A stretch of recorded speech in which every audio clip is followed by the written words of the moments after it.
I'm Trent, 29 years old, and last weekend I watched my younger brother Nathan marry the love of his life, while our parents acted like I was invisible, or worse, a disappointment.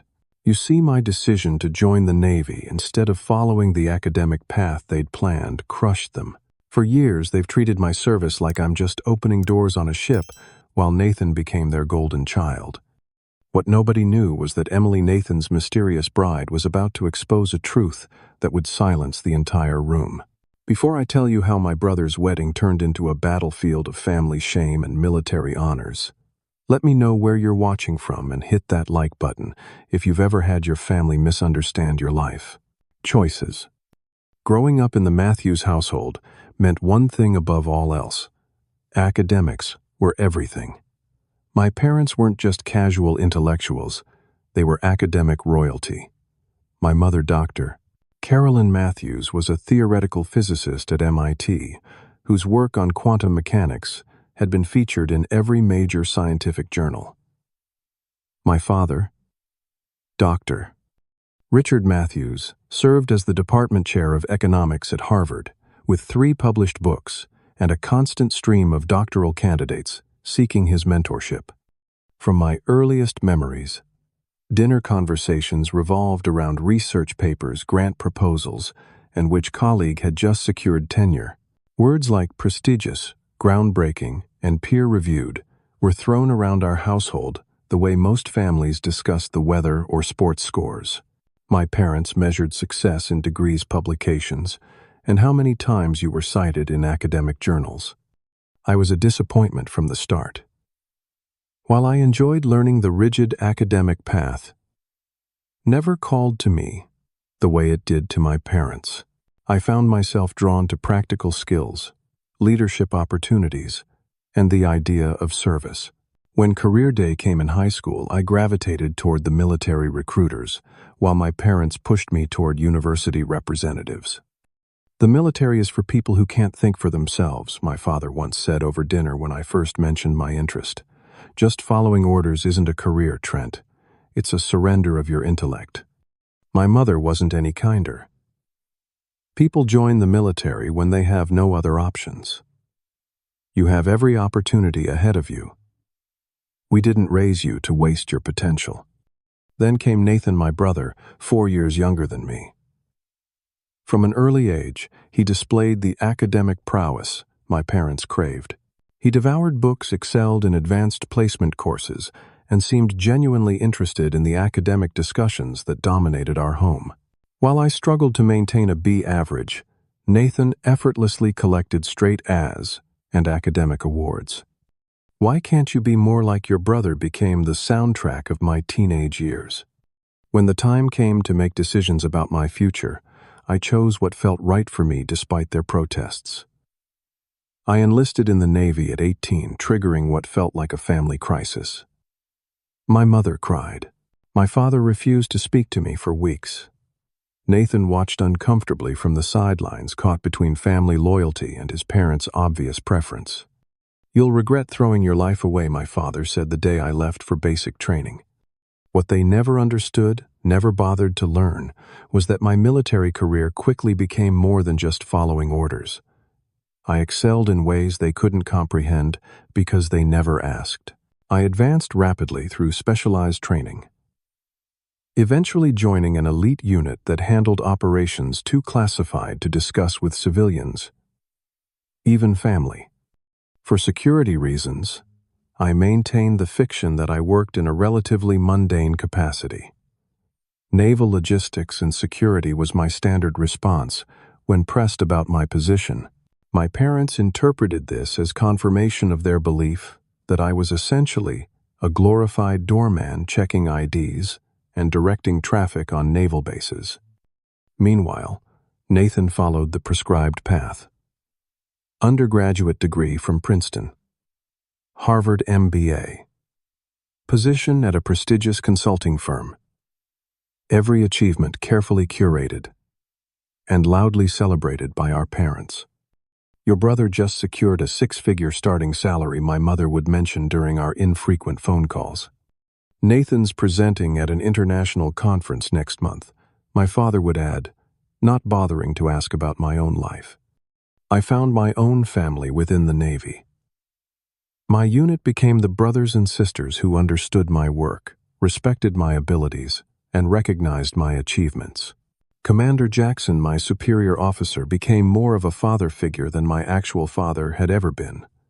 He saw potential in me that my family refused to acknowledge. Some people will never understand what we do or why we do it. Commander Jackson told me after I confided my family situation, but that doesn't diminish its value or your worth. Remember that, Matthews. I held on to those words through years of minimal contact with my family, through missed holidays when missions took precedence, through the silence that followed each promotion I couldn't fully explain to them. Then came Nathan's engagement to Emily Sullivan. I received the wedding invitation with mixed emotions. On one hand, I wanted to support my brother. On the other, I dreaded another family gathering where I'd be treated as the black sheep who had squandered his potential on a lesser path. Little did I know that this wedding would finally force my family to see me clearly for the first time in a decade.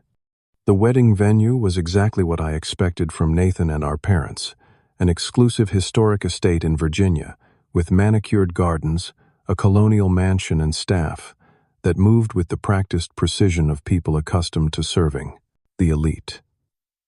I arrived on Friday afternoon, 2 days before the ceremony, driving my modest sedan past luxury cars, and wondering not for the first time if I should have just declined the invitation. I checked into my room, changed into civilian clothes, and headed to the welcome reception in the estate's glass conservatory. I spotted my parents immediately holding court in the center of the room. My mother wore an elegant blue dress that probably cost more than my monthly housing allowance. My father, distinguished with his salt and pepper hair, gesticulated, as he often did when making what he considered an important point to his captive audience. They saw me approaching. My mother's smile tightened. My father's gestures faltered momentarily before he recovered. "Trent," my mother said, offering her cheek for a kiss. "You made it. We weren't sure if you'd be able to get leave." "I wouldn't miss Nathan's wedding," I replied, trying to keep my tone light. My father looked me up and down, his critical eye taking in my simple button-down shirt and slacks. "Couldn't you have worn something more appropriate for the occasion?" "This is a formal weekend. These are my travel clothes, Dad. I have appropriate attire for the events." "I hope you didn't bring that uniform," he said, lowering his voice as though the word uniform might offend the other guests. "This isn't a military function." Before I could respond, Nathan appeared with a young woman I assumed was Emily. My brother had always been the spitting image of our father, with the same strong jaw and confident posture, though his hair remained dark without the distinguishing gray. He embraced me with genuine warmth. "Trent, man, it's good to see you." I returned the hug, grateful for the interruption. "Congratulations, Nathan. I'm happy for you." He turned to the woman beside him. "This is Emily, my fiancée." "Emily, this is my brother Trent." Emily Sullivan was not what I expected. Based on Nathan's usual dating history and our parents' influence, I had pictured another academic type, perhaps a fellow consultant or business school graduate. Instead, Emily had a quiet confidence that immediately struck me as familiar, though I couldn't place why. Her handshake was firm, her eye contact direct. "It's an honor to meet you, Trent," she said. "Nathan has told me about you." "All good things, I hope," I replied automatically. "Of course," she said, with a slight smile that suggested she knew more than she was letting on. "I understand you serve in the Navy." "He does logistics work." My mother interjected quickly. "Nothing too exciting." Emily's expression didn't change, but something flashed in her eyes. "Military service of any kind deserves respect," she said firmly. My mother looked taken aback. My father cleared his throat uncomfortably. "Emily's father was in the service," Nathan explained. "Marines, right, Em?" "Navy, actually," she corrected. "My father is Captain Thomas Sullivan." I felt a jolt of recognition at the name. but kept my expression neutral. Captain Sullivan was well known in certain naval circles, particularly those adjacent to my own work. If this was the same Sullivan Emily's father commanded significant respect within the intelligence community. "I look forward to meeting him," I said carefully. Emily nodded, that same knowing look in her eyes. "He's looking forward to meeting you as well. He arrives tomorrow morning." The conversation shifted to wedding details, and I gradually drifted away from my parents' orbit. Throughout the evening, I observed Emily. There was something in her posture, her terminology, the way she scanned rooms before entering them, that spoke of military connections beyond just being a Navy brat. She carried herself with the awareness I recognized in people who understood security protocols. Later at the family dinner, I sat silently as the conversation revolved predictably around academic and business achievements. My cousin Jennifer's tenure track position, Uncle William's recent publication, Nathan's upcoming project with a Fortune 500 client. Nathan's firm is considering opening an international office, my father announced proudly. They're considering him to head the London division. "That's wonderful," my mother beamed. "Always knew you were destined for greatness." I pushed food around my plate, wondering why I had bothered to come. Nathan occasionally tried to include me in the conversation, but my contributions were quickly overshadowed. "So Trent," my Aunt Patricia asked during a lull, "are you still in the Navy doing the same thing?" "Yes," I answered simply. Experience had taught me that elaborating only invited dismissal. "How long do you plan to continue with that?" she pressed. "Surely you'll want a real career eventually." I saw Nathan wince. Aunt Patricia, Trent has a real career. He serves our country. Of course, she backpedaled unconvincingly. I just meant something more. Substantial. With growth opportunities.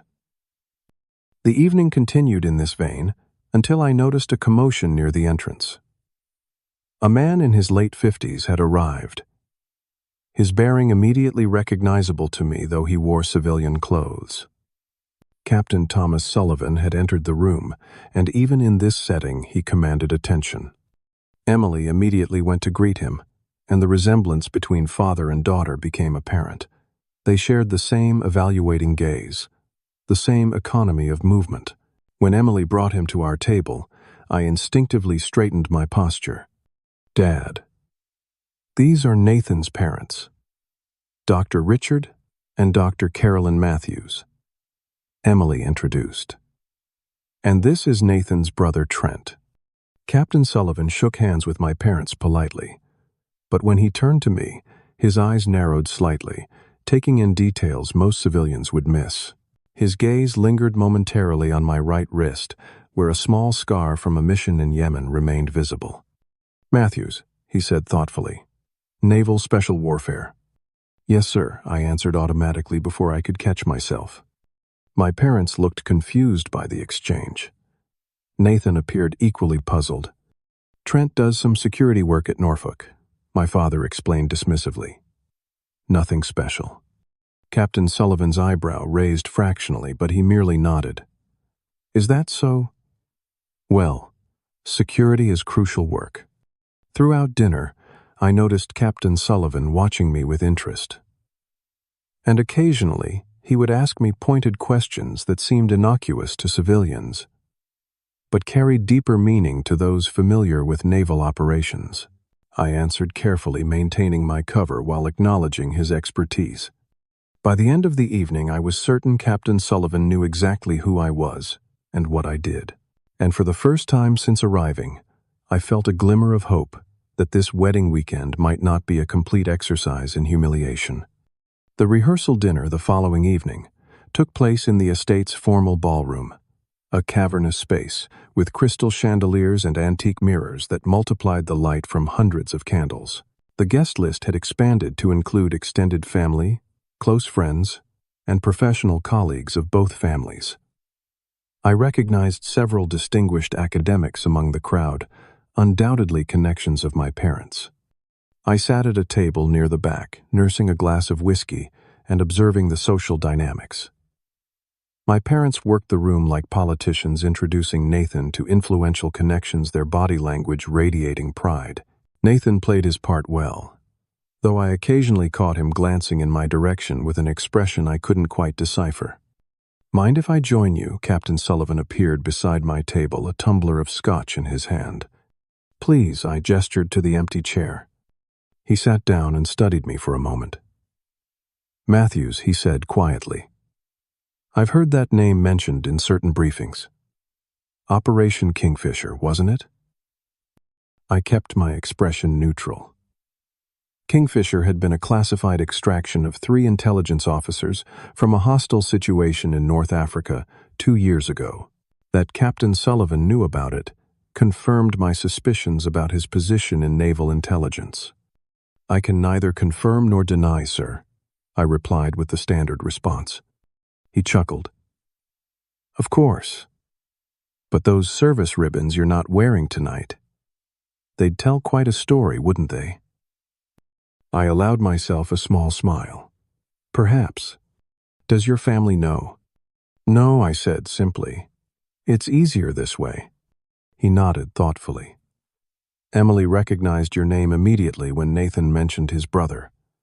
She worked in adjacent operations before transitioning to civilian intelligence analysis. That's how she met your brother, actually during a consultation his firm did with her agency. This new information shifted my understanding of my brother's relationship." "Does Nathan know about her background?" "The unclassified parts Captain Sullivan confirmed. But he doesn't know about you. Emily respected your cover." Our conversation was interrupted as my mother approached, her social smile firmly in place. "Captain Sullivan, I hope my son isn't boring you with his naval stories. I'm sure your experiences are far more interesting than checking IDs at a base entrance." I saw Captain Sullivan's jaw tighten slightly, but his response was diplomatic. "Mrs. Matthews' military service at any level is honorable. Your son and I were just discussing some mutual acquaintances." My mother looked skeptical.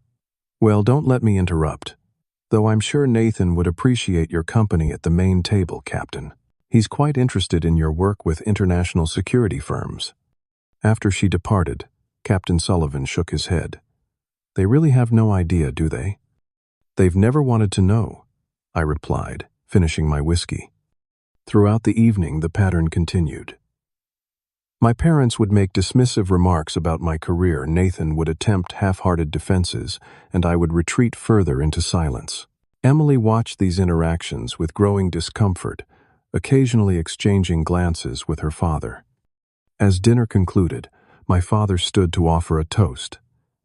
He spoke eloquently about Nathan's achievements, his promising future, and how he exemplified the family's values of intellectual pursuit and ambition.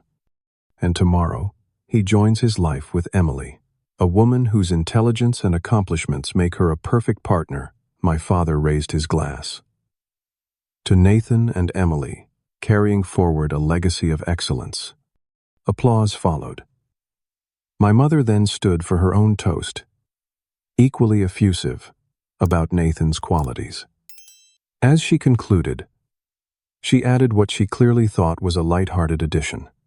"And of course, we're thankful that at least one of our sons followed the path we set out." Scattered laughter rippled through the crowd, though we still hold out hope that Trent might eventually trade his uniform for a cap and gown. More laughter, louder this time.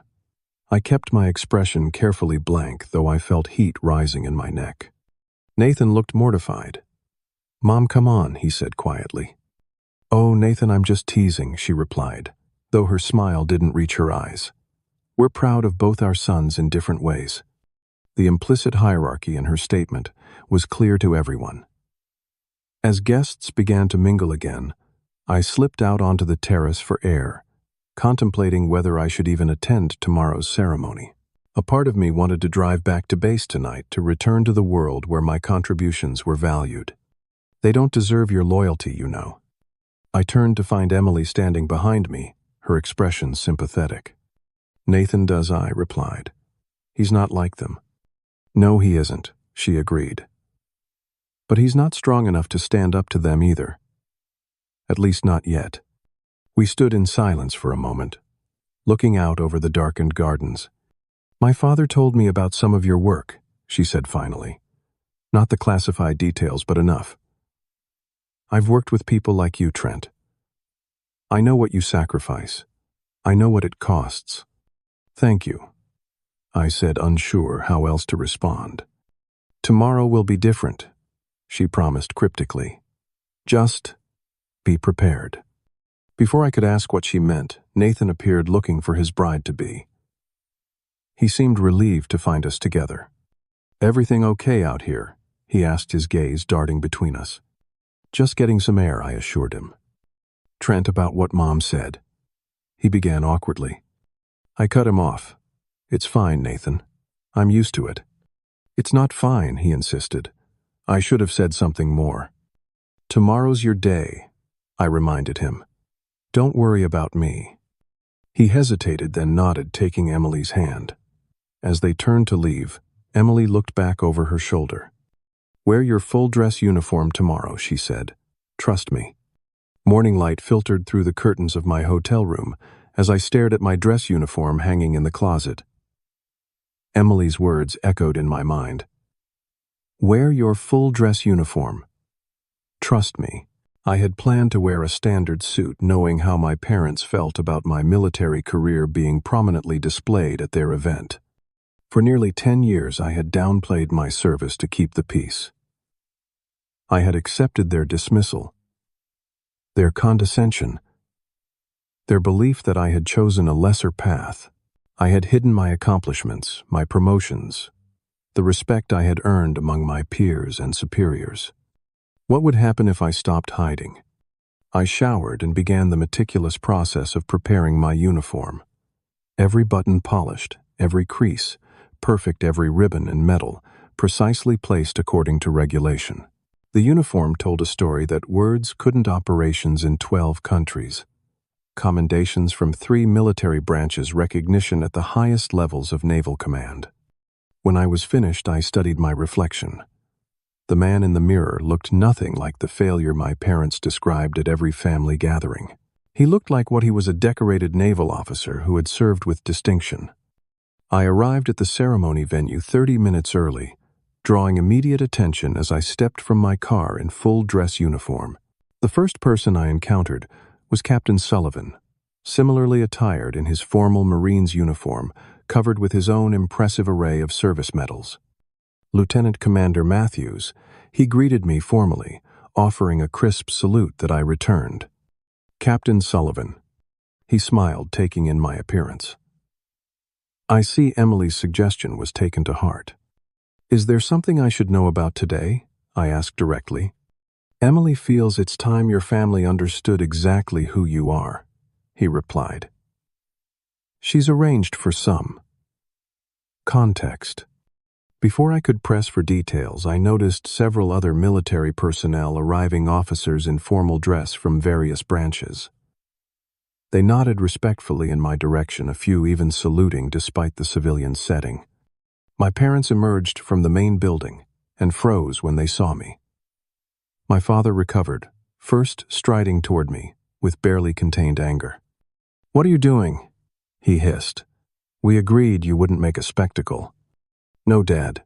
You decided. I never agreed. This is your brother's day, not some military parade. You're embarrassing the family." Captain Sullivan stepped forward. "Dr. Matthews, I assure you that your son's appearance is entirely appropriate for the occasion." My father's expression suggested he wanted to argue further, but guests were arriving steadily now, and he retreated with a final warning glare in my direction. The ceremony itself was beautiful in its traditional elegance. Nathan stood tall at the altar, looking nervous but happy, as Emily walked down the aisle on her father's arm. I noticed Emily's eyes widen slightly when she saw me in uniform, a smile of approval crossing her face briefly before she resumed her bridal serenity. Throughout the service, I was aware of whispers and glances from various guests, particularly directed at the military contingent that had assembled seemingly at Emily's invitation. My parents studiously avoided looking in my direction. After the vows were exchanged and Nathan and Emily were pronounced husband and wife, we proceeded to the reception in the estate's grand ballroom. I was seated at the family table, much to my parents' visible discomfort. Several of the military guests were scattered throughout the room, creating an unusual mix of academic elites and decorated service members. As dinner concluded, the traditional speeches began. Emily's father spoke first, a heartfelt welcome to Nathan that touched on themes of honor, commitment, and family bonds that transcended background differences. Then my father took the microphone, champagne glass in hand. He began with the expected platitudes about marriage and new beginnings, but as he continued, his speech took an uncomfortable turn. As parents, we have dreams for our children. We guide them, nurture their talents, open doors to opportunity, he said, his voice carrying through the ballroom. With Nathan, that guidance was embraced. He understood the value of education, of intellectual pursuit, of meaningful contribution to society. I felt the familiar knot forming in my stomach, knowing what was coming. Some children, however, choose different paths, my father continued, his gaze finally landing on me. Paths of less resistance, perhaps, less challenge. Nathan shifted uncomfortably in his seat. Emily's expression hardened. My oldest son, my father, gestured toward me, his tone mock generous, chose the military over education, chose following orders over critical thinking. A murmur ran through the crowd. I saw Captain Sullivan's back stiffen.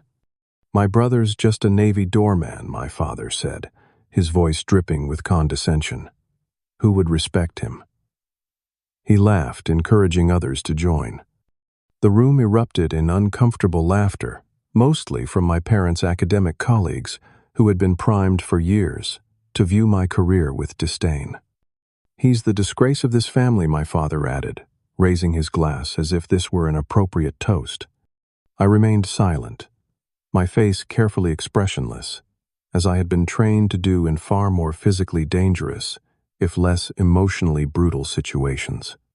Emily suddenly stood, her white gown gleaming under the ballroom lights. The room quieted immediately. I think there's been a misunderstanding, she said, her voice clear and controlled. And as this is my wedding day, I believe I have the right to correct it. She turned to her father, who rose from his seat with military precision. Captain Sullivan stepped forward, his decoration-laden uniform commanding immediate respect. He turned to face me and rendered a formal salute. Admiral Jackson, sir, he announced loudly. Lieutenant Commander Matthews, Decorated Officer of Naval Special Warfare, DEVGRU, Team 6, is present. My father froze, mid-sip champagne glass, suspended halfway to his lips. Nathan, hearing the truth about his brother for the first time, went pale. He attempted to stand, swayed slightly, and dropped back into his chair before sliding ungracefully to the floor in a dead faint. The room erupted in gasps and murmurs. Emily calmly knelt to attend to Nathan while keeping her eyes on me, a small smile playing at the corners of her mouth. My mother clutched the edge of the table, her knuckles white. "What is happening?" she whispered. Emily's father continued, his voice carrying authority that silenced the room. Lieutenant Commander Matthews has served with distinction in operations too numerous and often too classified to detail in this setting. His contributions to national security have been recognized at the highest levels of military command. One of the military guests stood. I served with Matthews in Operation Kingfisher. He personally saved my life and the lives of 3 intelligence officers while under enemy fire. Another officer rose. Commander Matthews led the extraction team in the Arabian Sea incident. 12 hostages rescued without casualties. A third stood. His strategic intelligence during the Baltic crisis prevented an international incident that could have escalated to armed conflict. One by one, officers and officials rose to acknowledge operations and achievements that had remained hidden from my family for nearly a decade. Some I could confirm. Others remained classified even to me. With each testimony, my parents' expressions shifted from shock to disbelief to the first glimmers of comprehension. Nathan had regained consciousness and was staring at me as though seeing me for the first time. Emily helped him back into his chair, her hand firmly gripping his. "The ribbons and medals on Commander Matthews' uniform," Captain Sullivan explained, pointing to my chest, "include the Navy Cross, 2 silver stars, the Defense Distinguished Service Medal, and multiple commendations for valor. Under chest, fire. He is one of the most decorated officers of his rank and age in recent naval history." My father's champagne glass slipped from his fingers, shattering on the hardwood floor.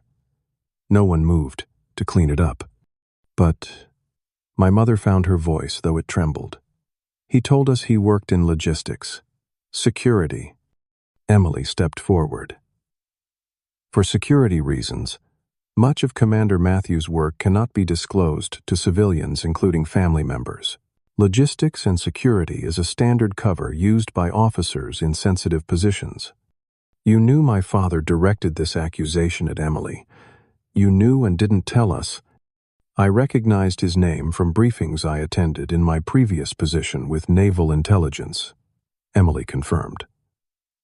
"And yes, I respected his cover and his reasons for maintaining it." The room had fallen completely silent now, all eyes shifting between me and my parents. I finally stood, adjusting my uniform jacket with practiced precision. "I never lied to you," I said, my voice steady. "You just never bothered to ask the right questions, or to listen when I tried to explain within the limits of what I could share." My father's face had turned an alarming shade of red. All this time I've served my country in ways I'm proud of. I finished for him. With people who respect that service, who understand its value, who recognize achievement beyond academic papers and Ivy League connections. Nathan had risen shakily to his feet. "Trent, I had no idea.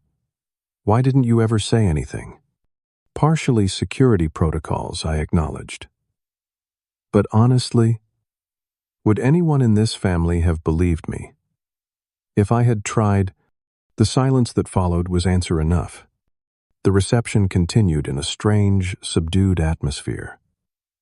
Guests clustered in small groups, conversation muted, but intense. As they processed the revelation, my parents had retreated to a corner table, my father drinking steadily, my mother staring into space with a shell-shocked expression. Nathan and Emily made rounds to their guests, though Nathan's eyes kept finding me across the room. I stood on the terrace, needing space from the curious stares and whispered speculations. The cool evening air provided welcome relief from the emotional intensity inside. "You okay?" Emily appeared beside me, having momentarily left her new husband's side. "That was quite a show you orchestrated," I observed, neither answering her question nor condemning her actions. "You deserve the truth to be known," she said simply. "I've worked with special operations teams. I know what you sacrifice, not just physically but emotionally. The isolation, the secrets, the way you can never fully share your life with the people who should be closest to you." I studied her, this woman who had married my brother, yet somehow understood my reality better than my own family ever had. "How did you know?" I asked. "About my specific position. My father recognized your name immediately when Nathan mentioned his brother in the Navy. Your reputation precedes you in certain circles. Then when we met, the way you carry yourself, certain mannerisms, scars. I've been around enough operators to recognize the signs." She paused, then added, "I told Nathan some of it before the wedding. Not classified details, but that you weren't just what his parents believed, that you were someone to be proud of. He didn't fully understand until today. You took a risk," I noted. "This could have derailed your wedding day." Some truths are worth the risk, she replied. Besides, I trust you to handle difficult situations. It's what you do, isn't it? Before I could respond, Nathan appeared in the doorway, his expression a mixture of awe and confusion. Emily squeezed my arm gently and left us alone, returning to the reception. Nathan approached cautiously, as though I might be a stranger. In some ways, I suppose I was. Team 6, he finally said, referring to the elite SEAL unit mentioned earlier. Seriously. I nodded. I can't discuss operational details, but yes. All those years when I was bragging about my stupid consulting projects you were. He trailed off, struggling to reconcile his perception with reality. Doing my job, I finished simply. Why didn't you ever correct them?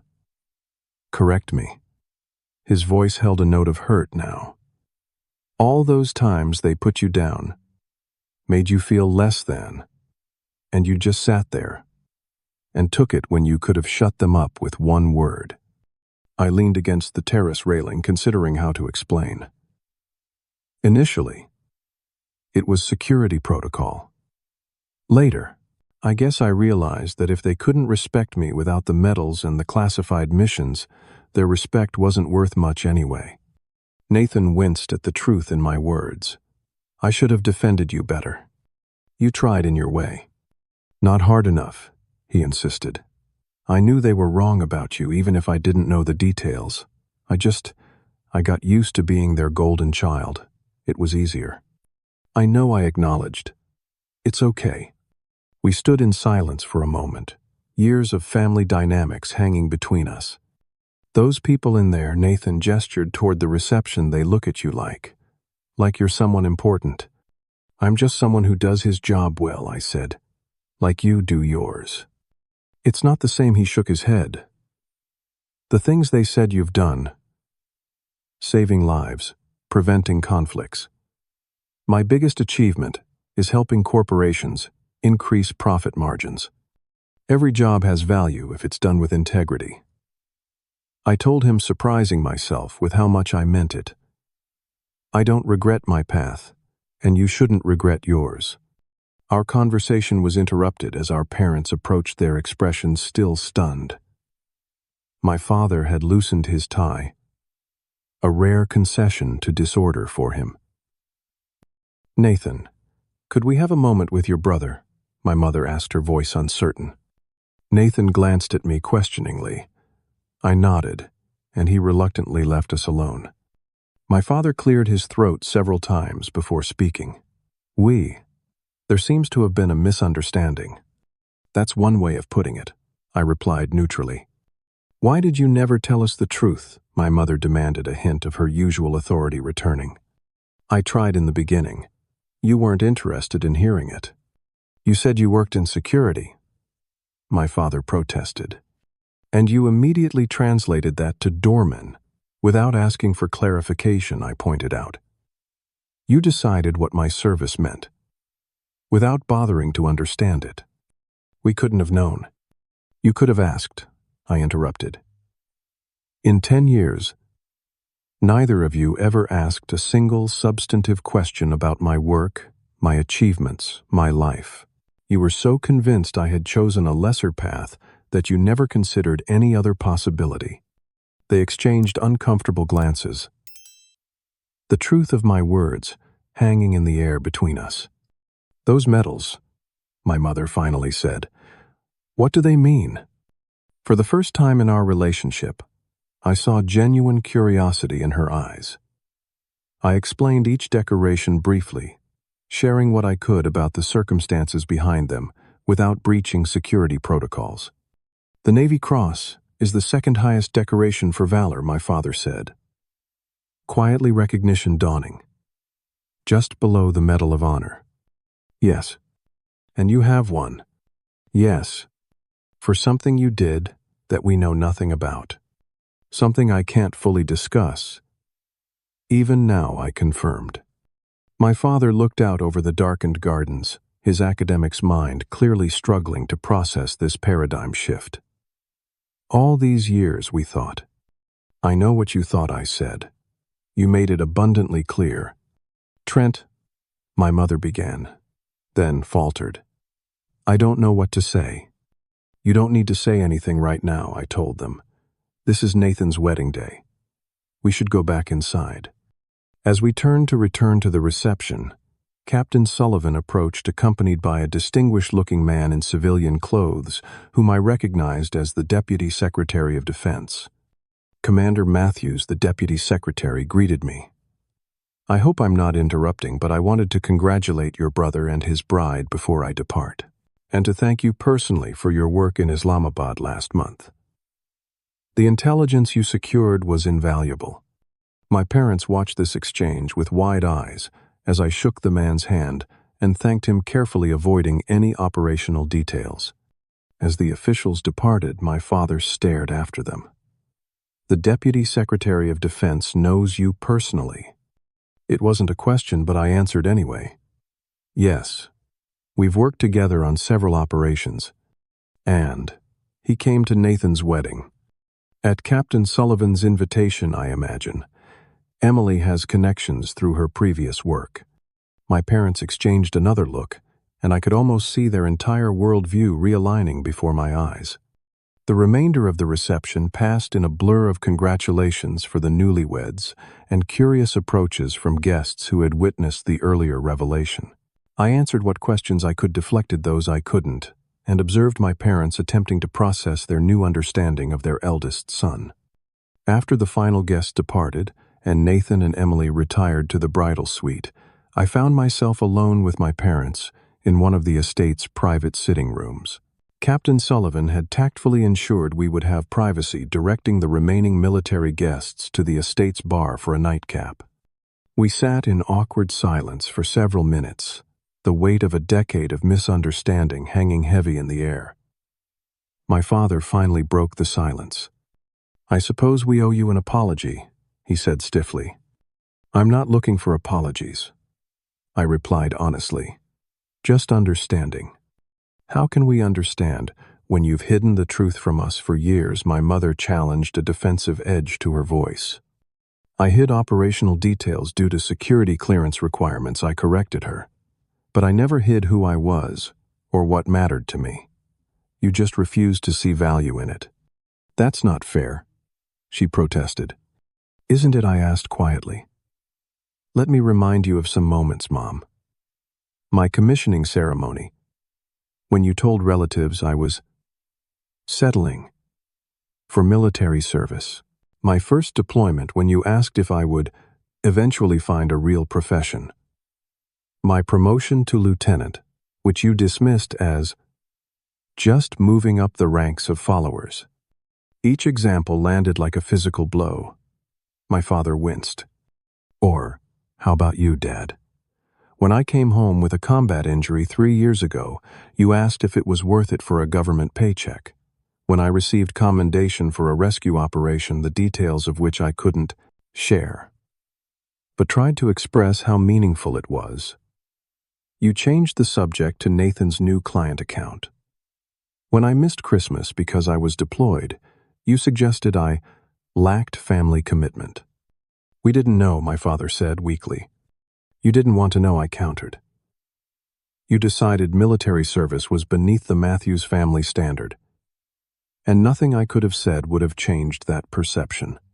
You created a narrative where Nathan was the success story, and I was the cautionary tale."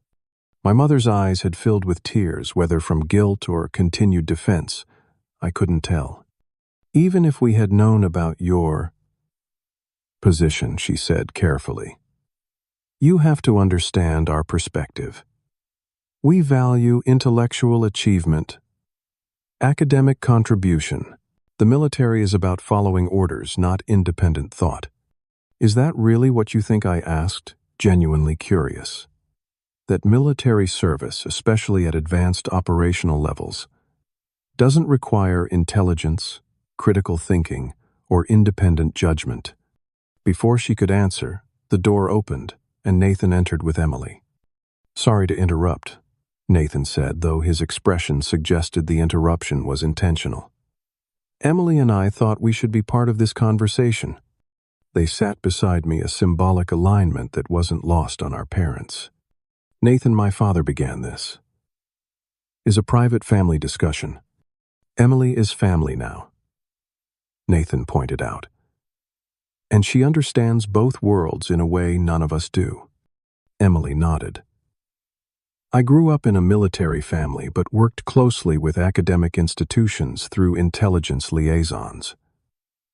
I've seen both cultures from the inside. My mother sighed. Fine. Perhaps you can explain what we're missing. With respect, Dr. Matthews. Emily said carefully, what you're missing is that excellence takes different forms. The intellectual rigor required for special operations planning rivals any doctoral dissertation. The critical thinking needed during mission execution exceeds most academic challenges because the stakes are literally life and death. My father frowned. That's a dramatic oversimplification. Is it? Emily challenged. I've briefed both Pentagon officials and university presidents. I've prepared intelligence assessments and academic papers. The cognitive demands are different but comparable in complexity and importance. Nathan took my mother's hand. Mom, you and Dad raised us to value excellence, integrity, and contribution. Trent embodies those values every bit as much as I do, just in a different arena. We wanted you both to have influence to shape the world, my father insisted. Trent has literally prevented international incidents that could have led to conflict, Nathan replied. How is that not shaping the world? A heavy silence fell over the room as my parents struggled with this perspective. I never wanted you to feel this way, my mother finally said, looking at me directly. I never wanted you to think we didn't love you or value you. I know you love me, I acknowledged. But you've never respected my choices or my path. There's a difference. Perhaps we've been. My father struggled to find the right word, narrow, in our definition of success. Coming from him, this admission was seismic. All I've ever wanted, I said carefully, was for you to try to understand my world instead of dismissing it. To ask questions instead of making assumptions. To recognize that there are many ways to contribute meaningfully to society. I think we can try to do that, my mother said softly. Starting now. Nathan squeezed my shoulder. There's something else you should know. Emily and I were planning to tell everyone tomorrow. But given everything that's happened tonight, this seems like the right moment. Emily smiled. I've accepted a position with the Defense Intelligence Agency's Academic Liaison Office. We'll be moving to Washington next month. Part of my role will be building bridges between military intelligence and academic research institutions. My father looked surprised. You're leaving the consulting firm? I am, Nathan confirmed. I'll be working with a think tank that partners with Emily's department. It's a chance to combine my business background with something more meaningful. The implication was clear. Nathan had found inspiration in learning the truth about my work, had perhaps reevaluated his own priorities. Washington, my mother repeated. That's where you're stationed, isn't it, Trent? When you're not. Deployed. Yes, I confirmed, surprised she had remembered this detail. Then perhaps we could visit sometime, she suggested tentatively. Both of you. Maybe you could show us what your work involves to the extent that you're permitted. It was a small olive branch, but a significant one. There's a ceremony next month, I said after a moment's consideration. I'm receiving a promotion. Families are welcome to attend. It won't reveal classified operations. But it might help you understand the community I'm part of. My father nodded slowly. We would be honored to attend. For the first time in years, I felt the beginning of a genuine connection with my parents, tentative but real. It's late, Emily said gently. Nathan and I should get some rest before tomorrow's brunch. As they rose to leave, Nathan paused. For what it's worth, I've always been proud to be your brother, Trent. Even before I knew exactly what you did. I just wasn't brave enough to say it loud enough. After they departed, I sat with my parents in a silence that felt different from before, less hostile, more contemplative. We have a lot to learn, my father finally admitted. About your world, about what you do. And I could probably learn more about yours, I conceded. We've all been living in separate realities for too long. My mother reached across the space between us and took my hand, a gesture so unexpected it momentarily left me speechless. I am proud of you, Trent, she said, her voice thick with emotion. I may not understand everything you do or why you do it, but I am proud that you do it with such evident excellence and commitment. It wasn't perfect reconciliation, but it was a beginning. And for tonight, that was enough. 3 months after Nathan and Emily's wedding, I stood at attention in the formal ceremony hall at the Pentagon.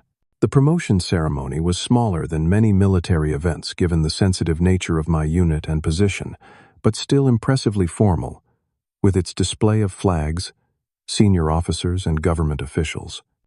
As the Admiral read the promotion order, I allowed myself a quick glance toward the audience. In the front row sat my parents, uncharacteristically subdued in this unfamiliar environment. Beside them, Nathan and Emily watched with evident pride. My mother clutched a handkerchief, her eyes suspiciously bright. My father sat ramrod straight, his academic's analytical gaze taking in every detail of the ceremony. Attention to orders, the Admiral announced formally. The President of the United States, acting upon the recommendation of the Secretary of the Navy, has placed special trust and confidence in the patriotism, integrity, and abilities of Lieutenant Commander Trent Matthews. In view of these special qualities and his demonstrated potential for increased responsibility, he is promoted to the rank of Commander United States Navy, effective immediately. As my new insignia was pinned on by my commanding officer, I saw my father lean forward slightly, watching the procedure with newfound respect. When the time came for family members to join me for photographs, my parents approached with a tentative pride that felt worlds away from their dismissive attitudes of just months ago. "Congratulations, Commander," my father said, formally shaking my hand before pulling me into an unexpected embrace. "We're so proud," my mother added, straightening my already immaculate uniform in a maternal gesture that spoke volumes. After the ceremony, we gathered at a restaurant in Georgetown, joined by several of my colleagues and their families. I watched with quiet amusement as my father engaged in intense conversation with my commanding officer about naval strategy in the South China Sea, his academic mind finding unexpected common ground with military thinking. My mother had cornered Emily, apparently seeking insights into how to bridge the gap between their world and mine. Nathan caught my eye across the table and raised his glass in a silent toast. "Quite a change from the wedding," Captain Sullivan commented, joining me at the edge of the gathering. "Night and day," I agreed. "Family relationships are the hardest operations to navigate," he observed wryly. "No clear objectives, constantly changing intelligence. High emotional stakes." I laughed. "You're not wrong. Emily tells me your parents visited their new place in Washington 3 times since they moved. That your father is considering a sabbatical to work with a defense policy institute. He's finding the intersection of his expertise and my world," I confirmed. "It's unexpected but welcome." "And your mother?" "She's organizing a conference on academic contributions to national security. Asked me to review the speaker list for credibility." Sullivan nodded approvingly. Bridges being built. Later that evening, as the gathering wound down, I found myself alone with my parents in a quiet corner of the restaurant. "Thank you for coming today," I said. "It meant a lot." "We wouldn't have missed it," my mother replied. "Though I admit I'm still trying to understand exactly what your new position entails." "Strategic operations, planning for special activities in the Eastern Mediterranean," I explained, sharing the unclassified description. "I'll be based in Washington, more deploying with teams, only for critical missions." "That sounds important," my father said, carefully, clearly. making an effort to validate my work without fully understanding it. It is, I confirmed. But no more important than the research you do, Dad. Just different. He nodded, accepting this equivalence that would have been unthinkable months ago. We've been doing a lot of thinking since the wedding, my mother said. About how we've approached your choices, your career. We were wrong, my father stated bluntly. Not just about the specifics of what you do, but about our fundamental assumption that there's only one path to meaningful contribution. That's significant coming from you, Dad. Your brother's change of direction made us question our own rigidity, he admitted. Seeing Nathan find purpose beyond what we had envisioned for him, watching him thrive in his new role alongside Emily. It's opened our eyes, my mother finished. To different forms of excellence, different ways to make an impact. I never needed you to fully understand my world, I told them honestly. Just to respect that it has value, that my choices weren't a rejection of your values, but a different expression of them. We understand that now, my father said. Or we're trying to. My mother reached for my hand. We've missed so much of your life, Trent. Years we can't get back. But if you're willing, we'd like to be part of what comes next. I'd like that too, I said, surprised by how much I meant it. Over the following months, the careful reconstruction of our family relationships continued. Nathan and Emily hosted Sunday dinners at their Washington apartment when I wasn't deployed. My parents made regular visits, each time asking more thoughtful questions about my work and sharing more genuinely about theirs. My father collaborated with a colleague from my unit on an academic paper examining decision-making frameworks in crisis situations.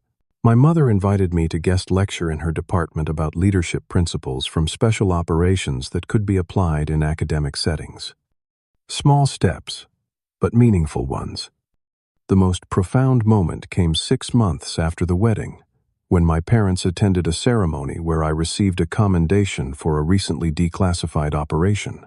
Standing in the audience, they witnessed firsthand the respect my colleagues and superiors had for my contributions. Afterward, my father approached me, his expression unusually vulnerable. I was wrong about what you do, he said simply. About who you are as a professional, as a leader. I'm sorry it took me so long to see it. What changed your mind, I asked. Watching you today. Hearing how you led that mission, made those decisions under pressure. I realized that what you do requires everything. We value intelligence, judgment, integrity, courage, just expressed in a context I didn't understand or appreciate. Thank you for being willing to learn, I told him. It means more than any commendation. As we gathered for a family photo after the ceremony, I reflected on the journey of the past year. The humiliation at Nathan's wedding had been painful, but it had forced a long overdue reckoning with family dynamics that had been broken for a decade. Emily's orchestrated revelation had been a catalyst for healing that might never have happened otherwise. My parents stood proudly beside me now, no longer embarrassed by my uniform, but genuinely honored by what it represented. Nathan and Emily stood on my other side. The four of us forming a new kind of family unit, built on mutual respect rather than hierarchical judgment. I had learned something vital through this experience. True validation doesn't come from medals, ranks, or even family approval. It comes from living authentically, according to your own values and principles. Yet there was undeniable comfort in finally being seen clearly by those who had looked past me for so long. Commander Matthews, a photographer, called one more with your family. As we posed together, I realized we had all grown from this experience. My parents had expanded their definition of success beyond academic achievements. Nathan had found courage to pursue meaningful work rather than prestigious titles. And I had learned that sometimes letting people see your true accomplishments isn't vanity. It's allowing them the opportunity to know you authentically. Have you ever had family members completely misunderstand your life choices or career path? How did you handle it? Did you try to correct their misconceptions or just let it go? Drop a comment below sharing your experience. And don't forget to like and subscribe if this story resonated with you. I read every comment and would love to hear how you've navigated family expectations that didn't align with your own path. Thank you for listening to my story. And remember that sometimes the people who should know us best see us the least clearly until something forces them to look again.